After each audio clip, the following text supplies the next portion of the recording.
So welcome everyone to The Whole Itself Remains. I'm your host, Todd Caldecott, and today you're listening to CJMP Co-op Radio 90.1 FM, broadcasting from the Qathet region on the beautiful Sunshine Coast of British Columbia on the traditional territory of the Tla'amin people.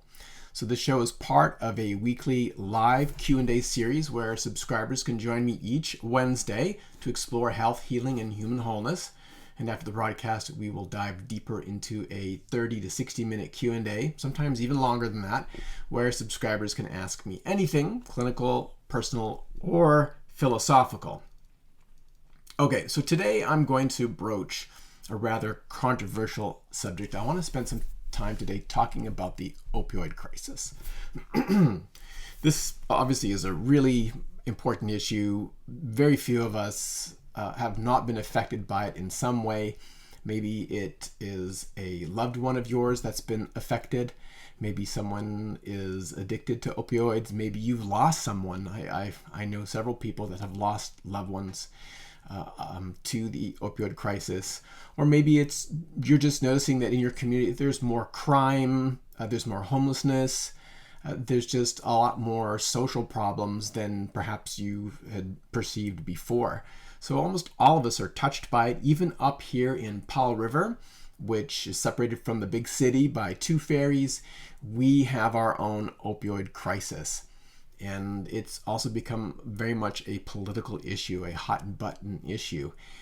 And it's found its way into some of the local politics. So those of you that aren't Canadian, we just had a federal election. It was a fairly contentious federal election.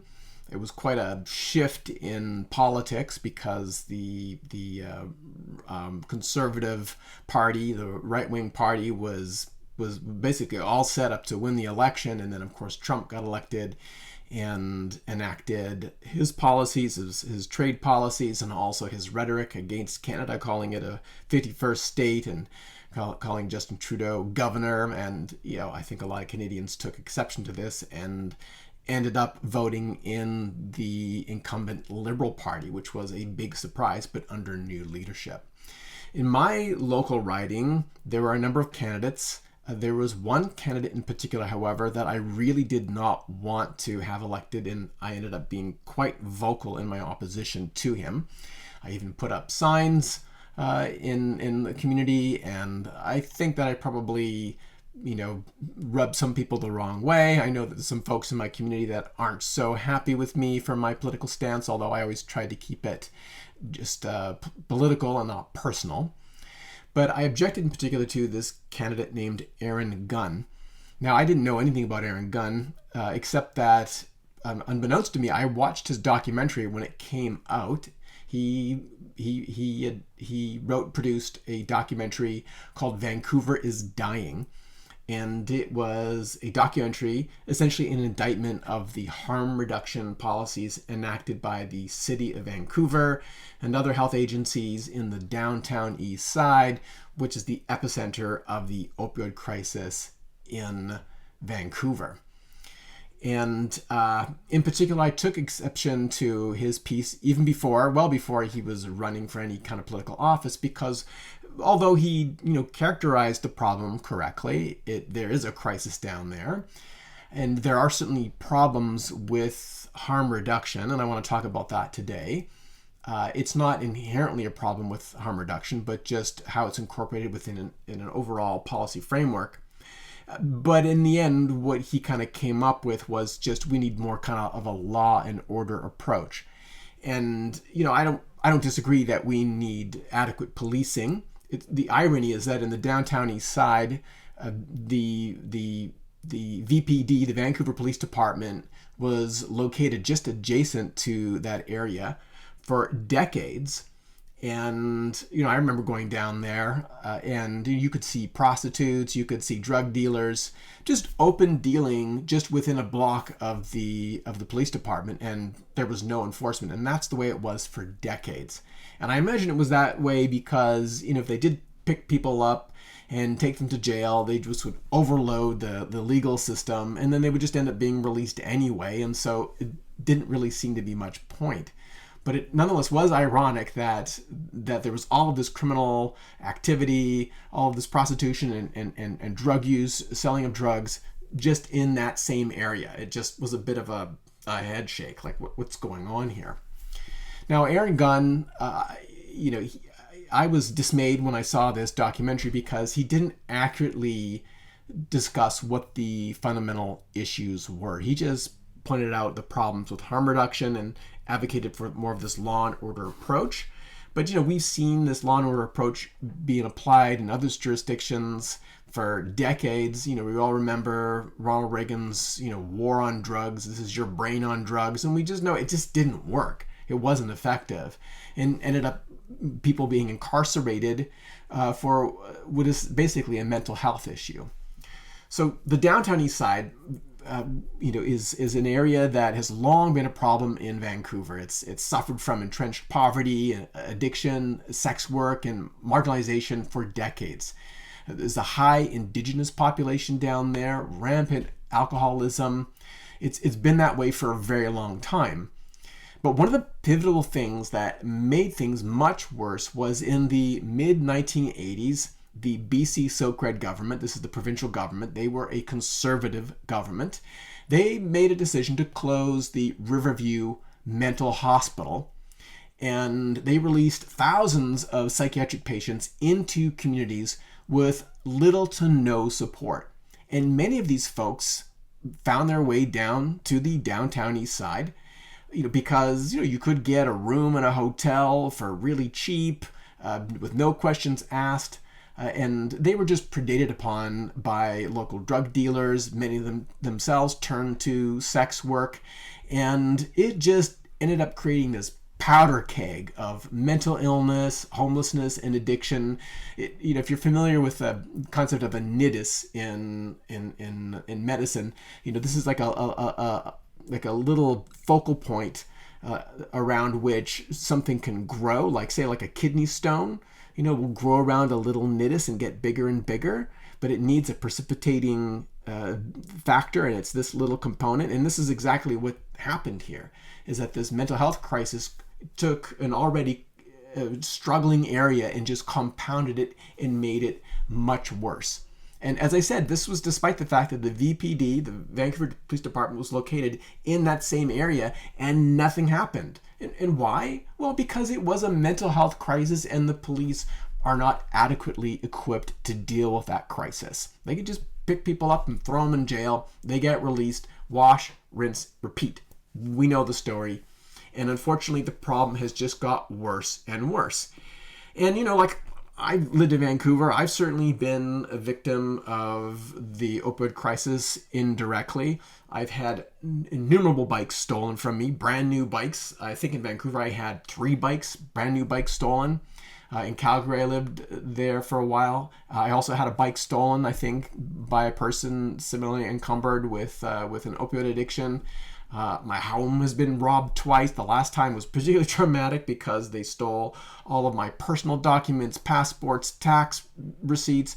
It was just a mess. It created so many problems in my life, not to mention, personal computing devices, cell phones. It was devastating. So I know the impact of what it's like to be affected by people who are living this marginalized existence. It's very difficult to feel compassion for these folks when you yourself have been a victim of their own dysfunction. So, this problem has been growing and getting worse in Vancouver, and it's been since about the early 2000s that the city has employed a harm reduction approach. It was supposed to be part of a multi-pronged strategy to deal with the problem. But we know that there is a problem with a safe drug supply. And so the goal here was simply to stop people from dying because they didn't know what they were taking, or they were taking something like fentanyl without knowing and ended up overdosing. And, so this harm reduction approach was simply just about a stopgap measure to save lives, like safe injection sites, so using clean needles to stop the spread of communicable disease, to ensure that they're not consuming drugs that are unknown and could kill them. But unfortunately, there hasn't been the political wherewithal to take it to the next step. I mean, these people, what they need are mental health services and they need housing. If you just give them free drugs in a safe supply, that doesn't solve the problem, and it ends up, in some respects, making the problem worse, because then people flock to that area looking for free drugs. It is a problem. So probably because of Aaron Gunn's film, the city of Vancouver, with the election of a new mayor, instituted a new policy. They called it Task Force Barrage, and they directed $5 million to this campaign to target crime in the downtown east side. $5 million. And so far crime is down, violent crime is down about 17%. So that seems significant. But internal police sources have raised concerns about supposed quotas, like they have a quota in terms of arrests, and then just what is really the criminalization of vulnerable people. And so they're spending $5 million on this to get what seem to be better numbers when it comes to crime reduction. But we know what's going to happen to these folks. Once they're in the system, they're going to get released again. If they don't get the housing, the mental health services, it's just going to repeat itself. And it's like playing whack-a-mole. So it really doesn't make any sense. I would consider it to be just political theater, unfortunately, because it doesn't address the root cause. So let's spend some time talking about the root cause. So the relationship between plants and animals is not one of opposition, but of profound interdependence. So in many respects, animals, especially mammals, you could consider ourselves to be extensions of plant life. We're like mobile plants. Not only do we consume plants to derive energy, but we interact with their biological chemistry. For example, plants produce antinutrients like tannins, oxalates, alkaloids, flavonoids, and these are produced by the plant to discourage predation. Right? They're part of the plant's immune system. But we know when we consume these plants in the right quantities, these same compounds stimulate adaptive stress responses in us. And this is a phenomena known as hormesis. So like antioxidants, for example, if you consume no antioxidants, then your risk of disease is significant. But if you start consuming them, then your risk of disease goes down. But at some point, if you keep consuming these antioxidant-rich foods, your risk of disease goes back up. And so this hormetic relationship is described as a J-shaped relationship because that's how it's represented on a graph. There's a sweet spot in the middle in terms of dose. So you want to be, it's like Goldilocks. It's not too little or too much. You want to be right in that sweet spot. And when we consume plants in that correct quantity, then they have all these beneficial effects. And there's many examples like sulforaphane and broccoli. This helps to support liver function. Resveratrol in grapes. It acts as a mild stressor that upregulates things like mitochondrial biogenesis. Capsaicin from chili. You consume it, it causes pain, but over time it desensitizes nociceptors, so it reduces pain and can also do things like improve circulation and balance endorphin levels. And then, of course, something like morphine. Morphine, which is an alkaloid from the opium poppy, it mimics endogenous endorphins and has powerful analgesic and euphoric properties, but is toxic in high doses. But we've been exposed to all these different compounds in different amounts and varying amounts depending on our geography, culture, latitude, climate, etc. But we've been exposed to them and they've had a notable impact. This co-evolution with plants, the fact that we evolved from plants, it's shaped our nervous systems. Another good example here is the plant hormone auxin. This is a plant hormone that regulates growth and development in response to environmental stimuli such as sunlight. And it shares a structural resemblance to serotonin. This is a neurotransmitter that's deeply involved in mood, digestion, and circadian rhythms. And so you can see that both auxin in plants and serotonin, they're analogs of each other, they modulate developmental plasticity. So this is something we share in common with plants. So in many respects, when I talk about plants and the fact that I'm a herbalist is important, it informs this, that when we're consuming plants, it's like we're consuming a blueprint for our own physical development. It's an essential, important relationship. Of course, there wouldn't be any human life, there wouldn't be any life on Earth if not for the plants. So our very neurological architecture is highly integrated with the phytochemical world, just primed to interact with these substances. This is kind of like a co-creative environment, because when we've domesticated plants, then we selectively choose to consume certain plants in high quantities, and we develop this extra special relationship with these plants. But it's a co-evolving relationship. It's not a one-way relationship. It's not just us predating on plants, it's also plants influencing us and our behavior. And you could say that in many respects it has had a dramatic influence on the development of human culture.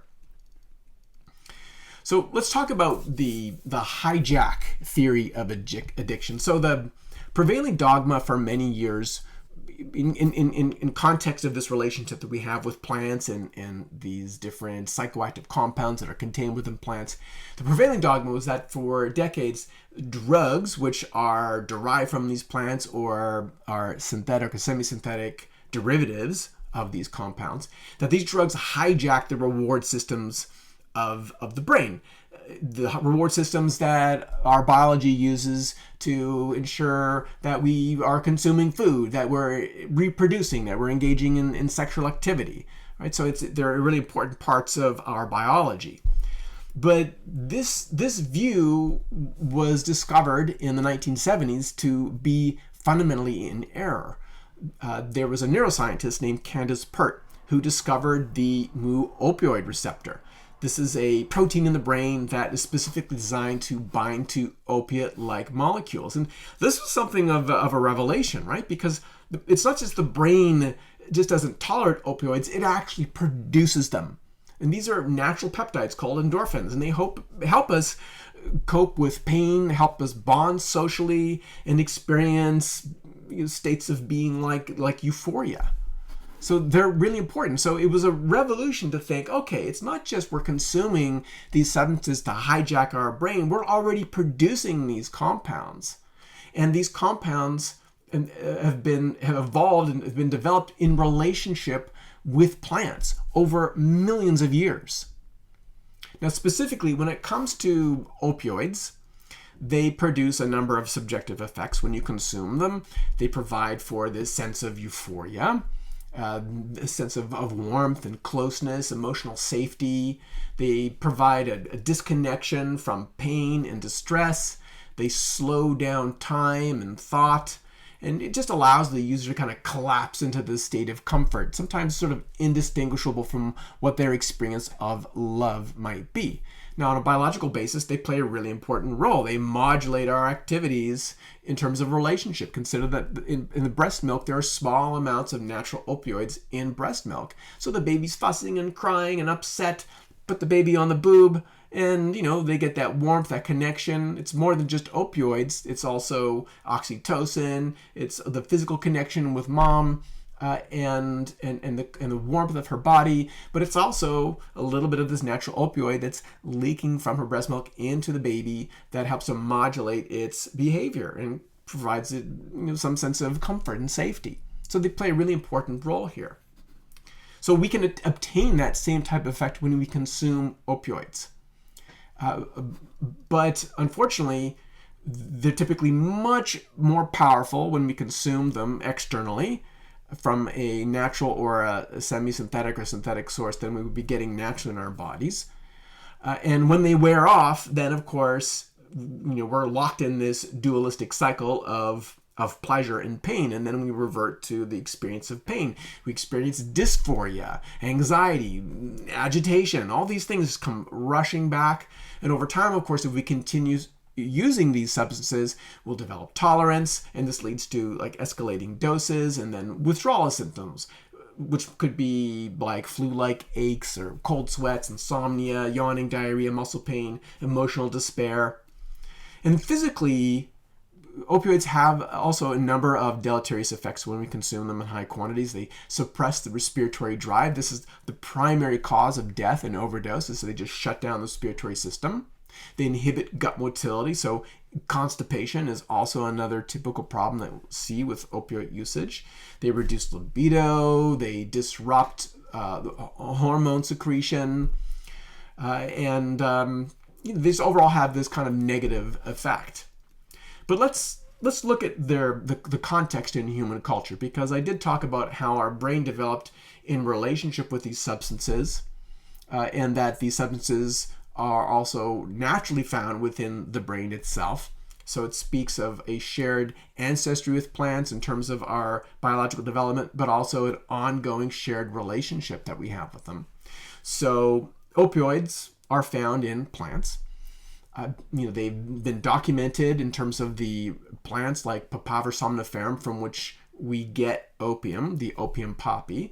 It's been a part of human culture for millennia. It's described in the ancient texts of Sumer, Egypt, India, China. And typically, from a herbal perspective, we can use the immature seed capsules. This is typically where the highest levels of opiate alkaloids are found. But what is typically done is that little score or incision is made in the immature seed capsule, and then this latex oozes forth, and then that's collected and then dried, and it contains a rich matrix of over 25 different opiate alkaloids. It includes morphine, codeine, papaverine, etc. So this is our relationship with opium. This is the way it was for thousands of years, was either just consuming the immature seed capsules or extracting the latex from that. Potent, yes, but it wasn't until the early 1800s that Friedrich Sertumer, a German chemist, isolated morphine. And this is the first ever alkaloid that was ever purified from a plant. It was named after the god Morpheus, the Greek god of dreams. And in many respects, it was a revolutionary product. It was super potent, it was predictable in its effects, and it was injectable.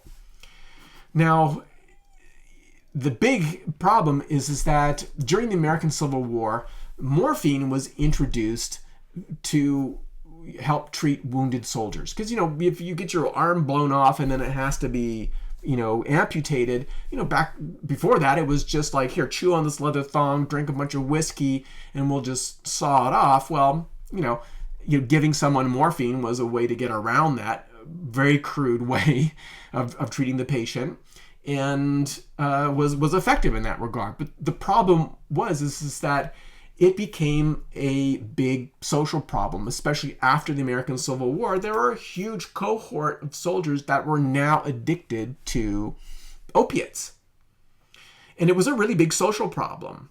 And to solve this, the Bayer drug company, the Bayer pharmaceutical company, they synthesized a number of products. They actually gave their products the suffix "in." So at the same time, they also synthesized aspirin, which is just acetylsalicylic acid. So it's the salicylic acid derived from the plant glycoside salicin, and they just stick on an acetyl group that allowed them to patent it and then call it aspirin.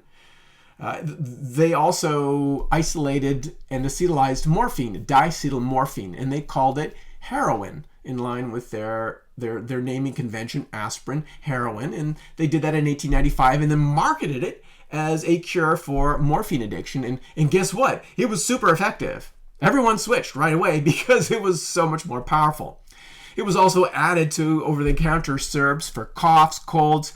Even teething children were recommended to be given heroin. But unfortunately, by about 1914, addiction rates had just exploded. And so there was all this public pressure that led to heroin being restricted and then banned from medicinal products. But unfortunately, the damage was done. The model had been set, addiction as an unintended consequence of pharmaceutical innovation without any foresight. Now, it wasn't the first example of this. We saw the problem in much earlier, a few centuries earlier, during the Opium Wars, when the British wanted the Chinese to trade, and the Chinese just wanted silver.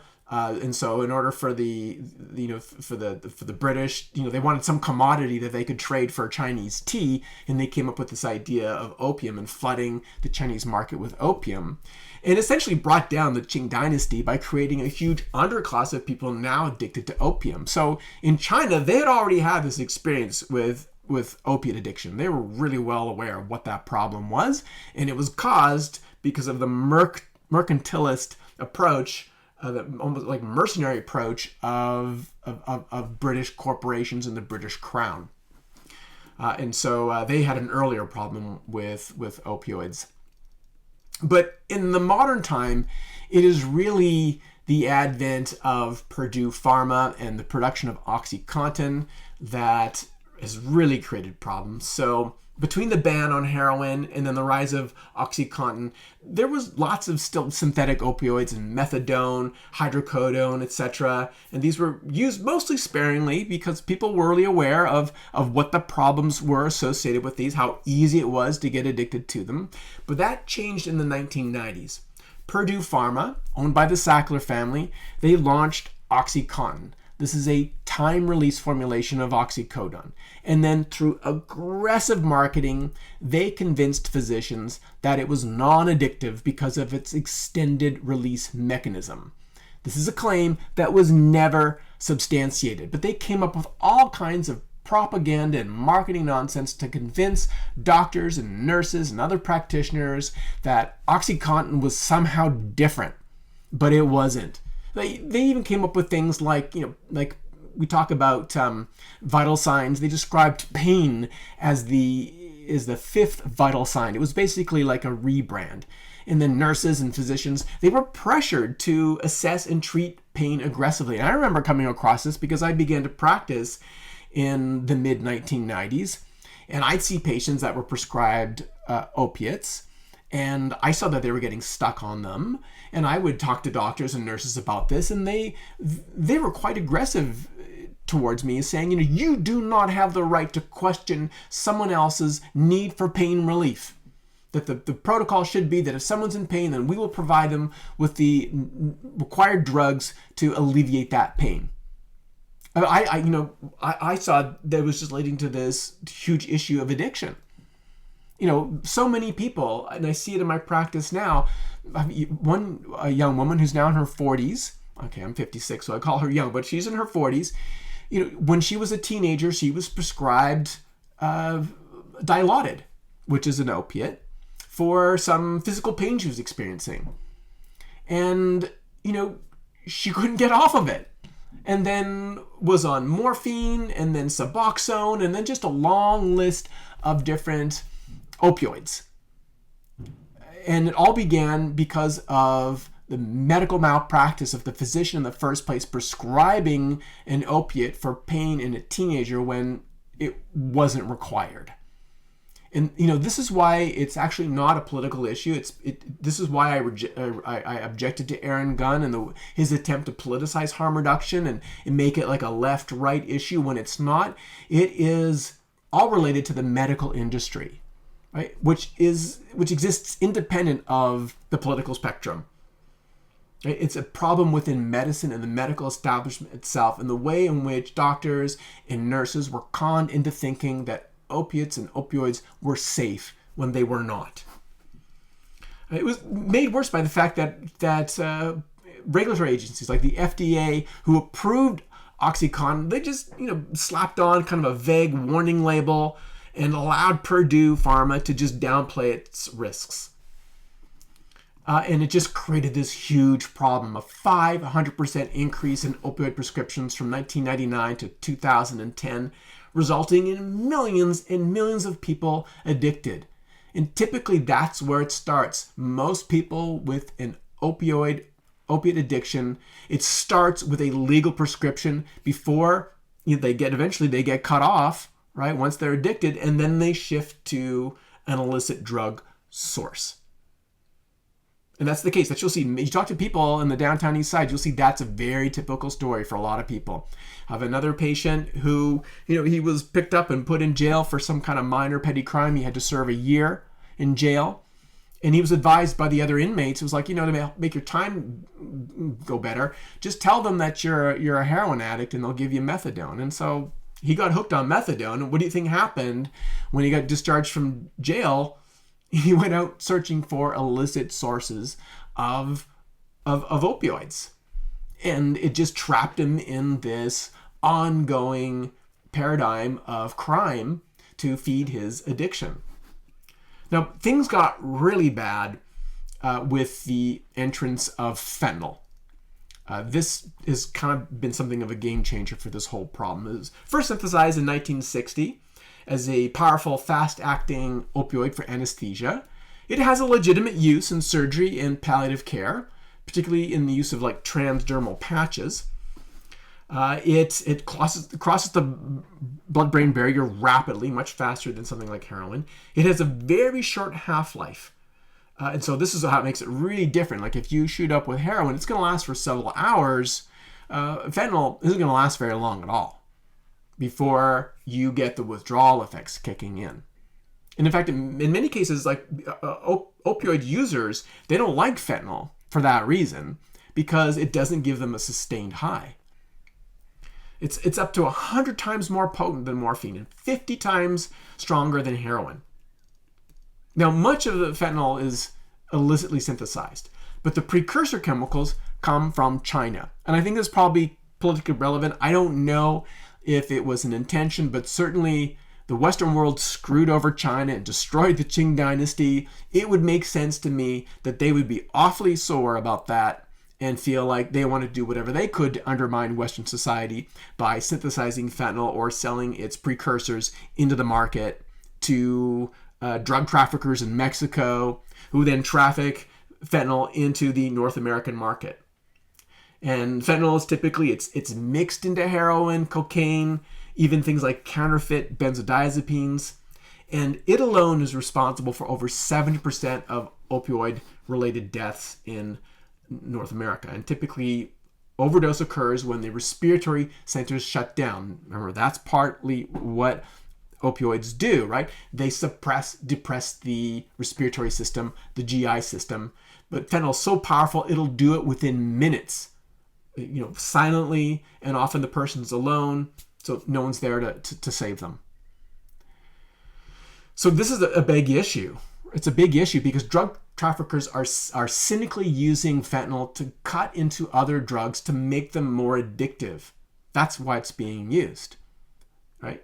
To create this addictive cycle. It's very good for business, but it's not the drug of choice for opioid users because the high is shitty. It doesn't last very long.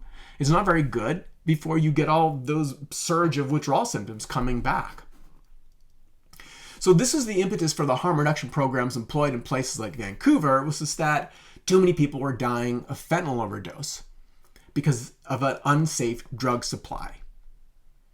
And so that's why the safe injection site was established. That's why safe drug supply became available, was to prevent death.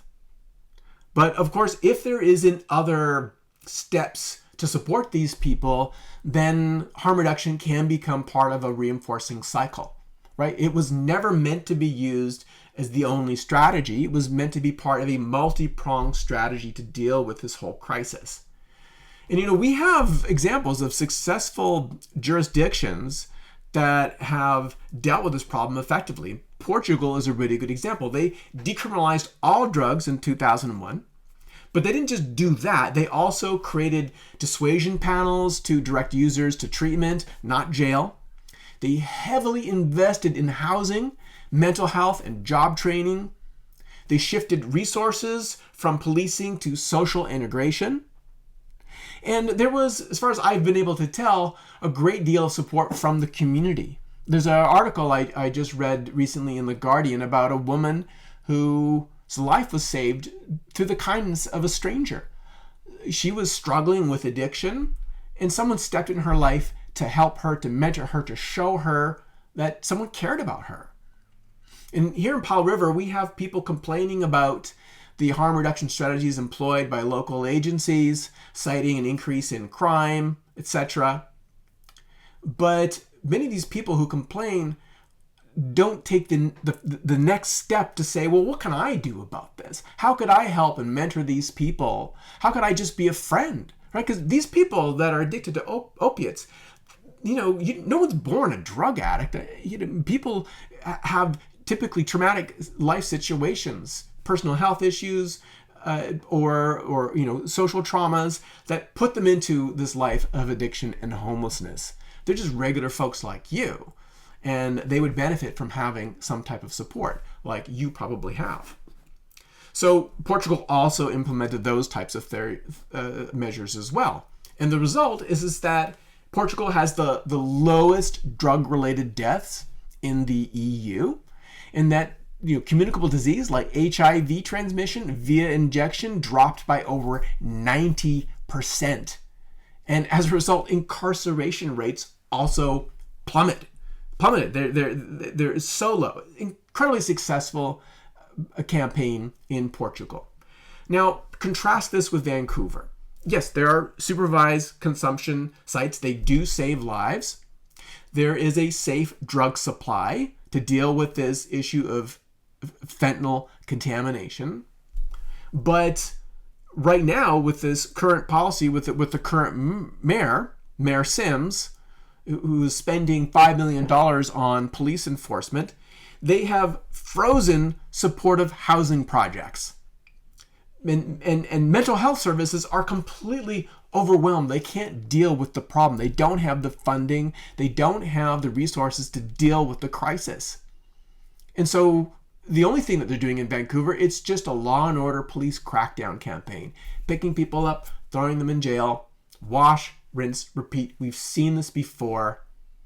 And they're just spending some extra money on policing to make it look good for a while, before they run out of that budget, and then we'll be back at the same situation. What do you think these people are going to do? They're getting picked up and jailed, incarcerated.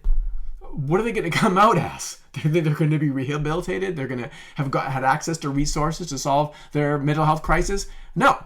Not unless they get those resources, not unless they get some sort of stable housing, are we going to solve the problem. So I really objected to Aaron Gunn because he didn't talk about the origin of the problem in his documentary Vancouver is Dying. He didn't talk about the fact that it is a mental health crisis that originated with the release of all of these psychiatric inmates from the Riverview Hospital that just released into the community without support. And this created a huge problem, which has just compounded and gotten worse and worse. And that if we just simply employ a law and order campaign, we're not going to get to the root of the problem, and it's just going to be repeating over and over. The biggest shock out of all of this is that they have frozen housing. So, harm reduction advocates, I haven't spoken to any harm reduction advocate that thinks that harm reduction alone is going to solve anything. It's not. It's just meant to save lives. That's it.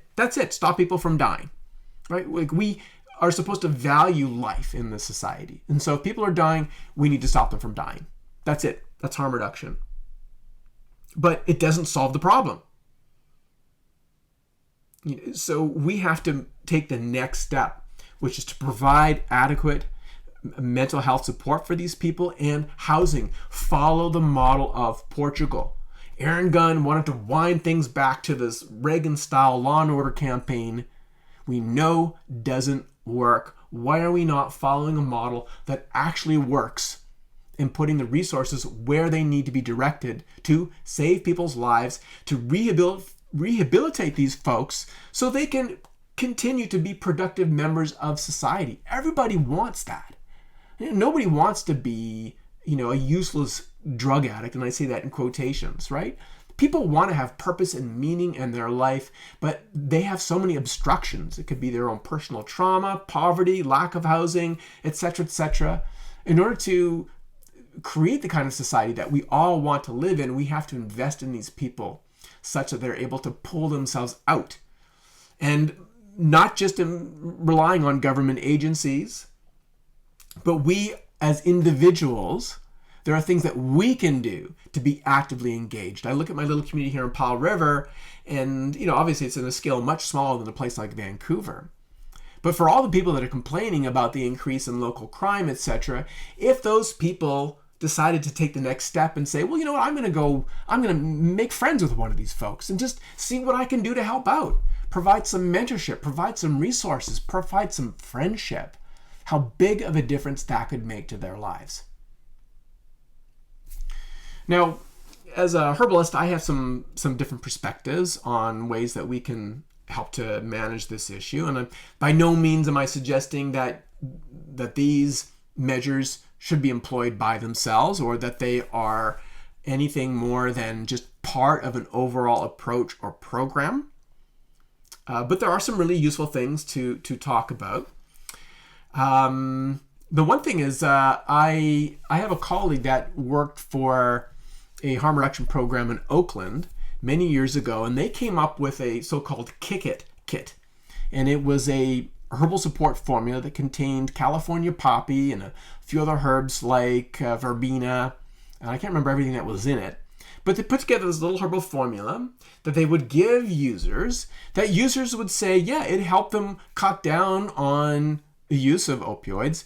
It increased the duration of time between getting their next fix. Right? So that was a useful harm reduction approach. And then some users were able to use it to help wean themselves off of the opioids. And we could be employing a similar approach here as well. Unfortunately, the typical approach is that we put folks on weaker acting opioids. But then it's really hard. So if you go from heroin to methadone to Suboxone, I can't tell you how many patients I've had that are just stuck on Suboxone. They can't get off of it because it's the same type of drug, essentially, as the one they were originally addicted to. So we have to come up with some new and different measures to address this issue. So one useful herb here, potentially, is a herb from Southeast Asia called kratom, Mitragyna speciosa. It's in the coffee family. It has a number of different traditional uses. It's used to help boost energy and mood. It helps to treat diarrhea and infection, and specifically is being used to manage opioid withdrawal. And there's some really interesting politics behind it, because back during the Opium Wars and when the British were flooding Asia with opium, it was creating all these big social issues, across society. And simple villagers who found themselves addicted to opioids found that they could use this plant to help wean themselves off of it. This plant, kratom. Now, some people say kratom, but just that if you're speaking in Thai, it's kratom. So let's get it pronounced correctly here. And for a while there, the Thai government had even banned it under pressure of industry because it was so successful in helping to wean people off of opioids that they had banned it. And of course, but now it's illegal, and actually now it's being produced and distributed across the world. It's notable because it contains unique alkaloids. It's got two primary alkaloids, one called mitragynine. It's the main constituent. It's a partial opioid agonist. It also has some serotonergic effects. And then another alkaloid, 7-hydroxymitragynine. It's more potent, but less abundant than the mitragynine. And what's interesting about these alkaloids, say the conventional opioids, is that they don't recruit beta-arrestin 2. So when this happens, this is what causes the respiratory depression and all the tolerance problems. So while I'm not saying you can't get addicted to kratom and that at high doses it doesn't have side effects, it certainly can. It can cause things like constipation, and definitely you can be addicted to it. It doesn't cause the respiratory depression, and it doesn't create the same problems with tolerance, because it is a combination of molecules. It's not just one single alkaloid that's exerting its effect. It's a range of molecules that are working synergistically. And it's actually kind of interesting because it works as a stimulant in low doses, whereas it acts as a sedative in high doses. Remember that concept of hormesis. It works differently at different dosage ranges. So I use it in my practice for folks for problems with attention deficit hyperactive disorder in very low doses because it is a very mild psychostimulant. And whereas in higher doses, I've used it to treat chronic pain. But I have rules around how much I'll use and how much I'll suggest someone use, and I never want to get someone hooked or addicted to it, and so I always recommend taking breaks from it, etc., or don't use it if you don't need it. And it's fairly helpful. Now here in Canada, it has kind of a quasi-legal status in Canada and in the States. It's sort of the same thing. It's legal in some states, but it's banned in others. It's often mislabeled. It can be adulterated because of poor regulation. So there are some regulatory issues related to kratom. It is by no means going to fix everything, but given the experience in Thailand of helping people wean themselves off of opiates, it has proven itself to be very effective. And then ultimately the goal would be to get someone off of the kratom. But it seems to be more effective than, say, trying to use something like methadone and Suboxone, etc. So, but as I said, it can still be addictive. And I always recommend folks to avoid the so-called super strains of kratom. These are like concentrates of kratom. It's strong enough on its own. You don't need a stronger version to elicit its effects. And if you're going to use it as part of a strategy to get yourself off of opioids, you need to make sure that you're doing it under some type of medical supervision and use some kind of highly structured tapering protocol along with other supports. And so let's talk about what some of those might be.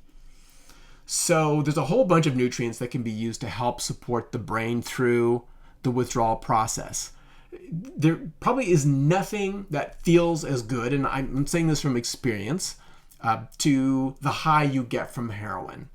So, we produce these endogenous opioids to, produce the state of euphoria, the sense of love and connection that is so important for us to feel good when we're with each other, that we feel high, in a sexual relationship, so that we continue to propagate the species. These are all, biologically driven mechanisms to ensure the survival of not just ourselves, but our communities and the species. But these can go wrong, obviously, when we take these highly purified alkaloids or semi-synthetic or synthetic alkaloids. It can disrupt that. And so we need to make sure that we are addressing that and then also dealing with the underlying deficiencies that set someone up for this addictive potential. So let's go through a few of these different things. So amino acids, there's a number of amino acids. Amino acids, of course, are really essential in maintaining neurotransmitter health in the brain. Many neurotransmitters are themselves derived from different amino acids. So, for example, L-tyrosine is used to synthesize dopamine and norepinephrine. And so both of those neurotransmitters are essential in maintaining brain function to enhance things like motivation. And we know that dopamine is important in the reward circuits in the brain so that we feel good about the things that we're doing. Women that are ovulating, for example, it's associated with a boost in dopamine. And of course, that's associated with increased reproductive success, right? So just feeling good about yourself is going to make you feel more attractive. You're going to be more attracted to others. All of these things have important biological functions. L-tryptophan is an amino acid that the brain uses to synthesize serotonin, specifically the precursor 5-HTP. So L-tryptophan is converted into 5-HTP and then in the brain into serotonin. And we talked about serotonin earlier, how it plays a role in the circadian cycle, in regulation of mood. So it helps to stabilize mood. It plays a really important role in regulating sleep. L-glutamine is another important amino acid. It's used in GABA synthesis. GABA is the brain's primary inhibitory neurotransmitter. It is what is stimulated the benzodiazepine class of drugs binds to those GABA receptors. Like Valium, for example. Stay away from those drugs. They're very addictive and hard to get off of. But taking something like L-glutamine or herbs that have a GABAergic activity like ashwagandha, they can help to benefit things like cravings and deal with anxiety. And so those are some examples of amino acids. And ideally, you get them in your diet.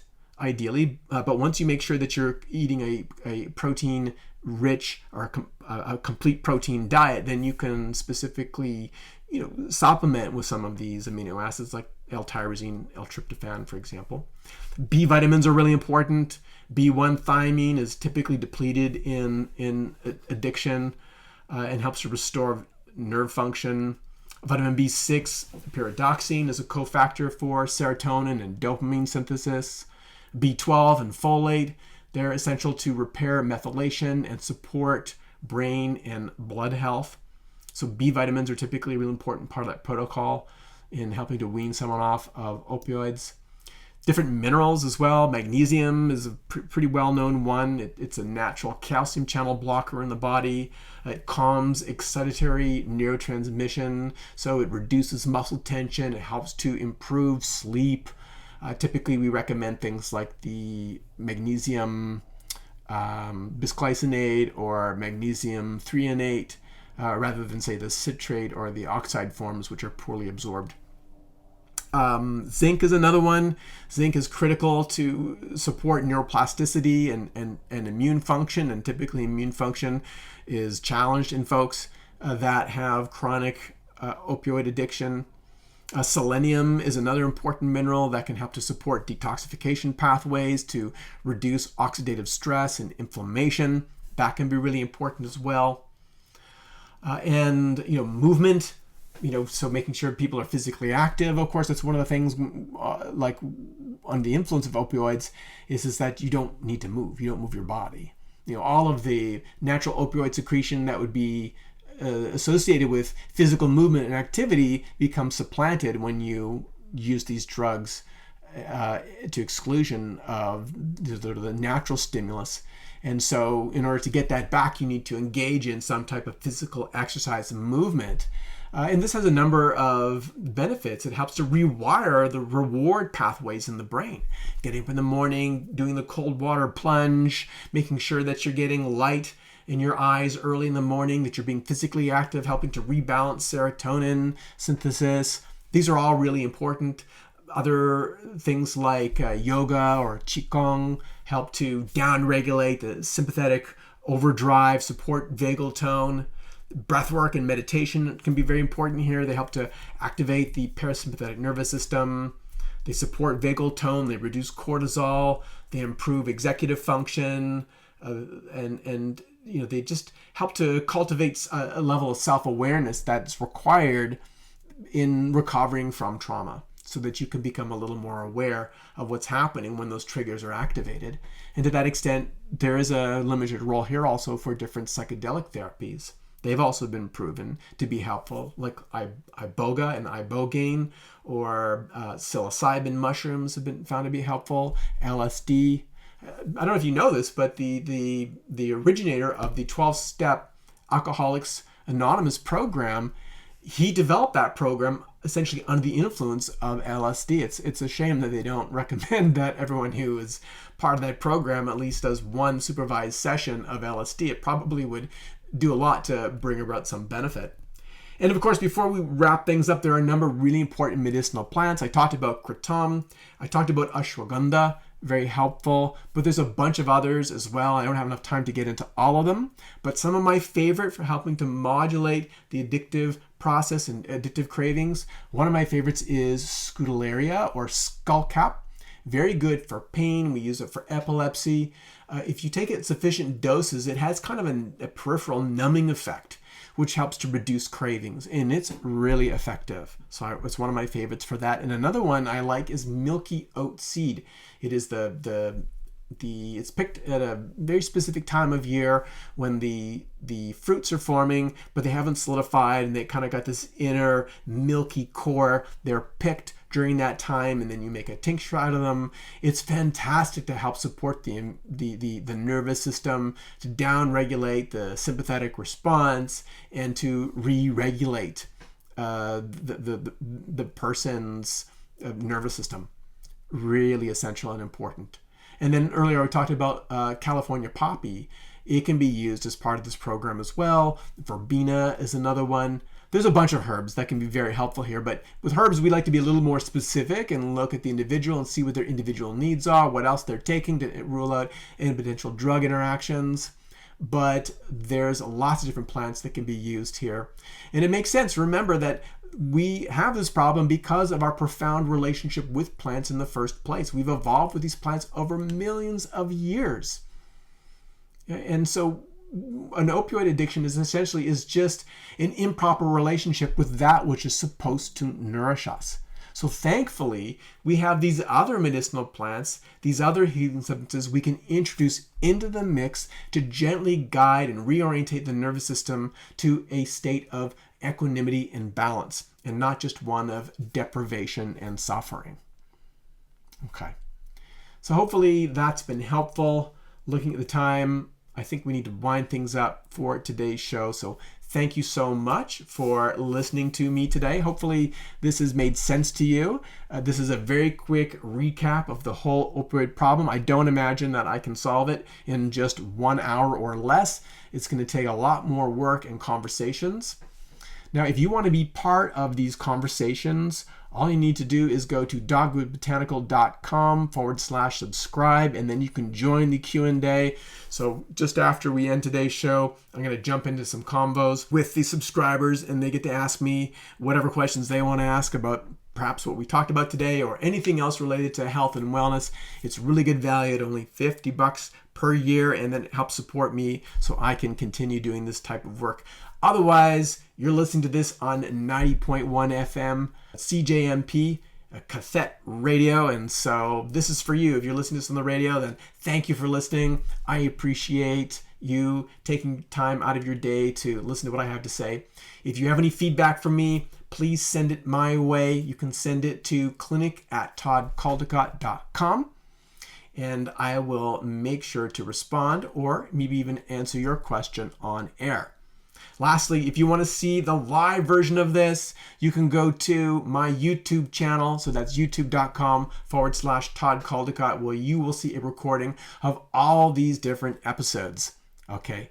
And if you do that, please go in and comment, say hi, and then share it with your friends. That is also much appreciated. So thanks so much for listening today. I look forward to connecting with you next week. Until then, take care.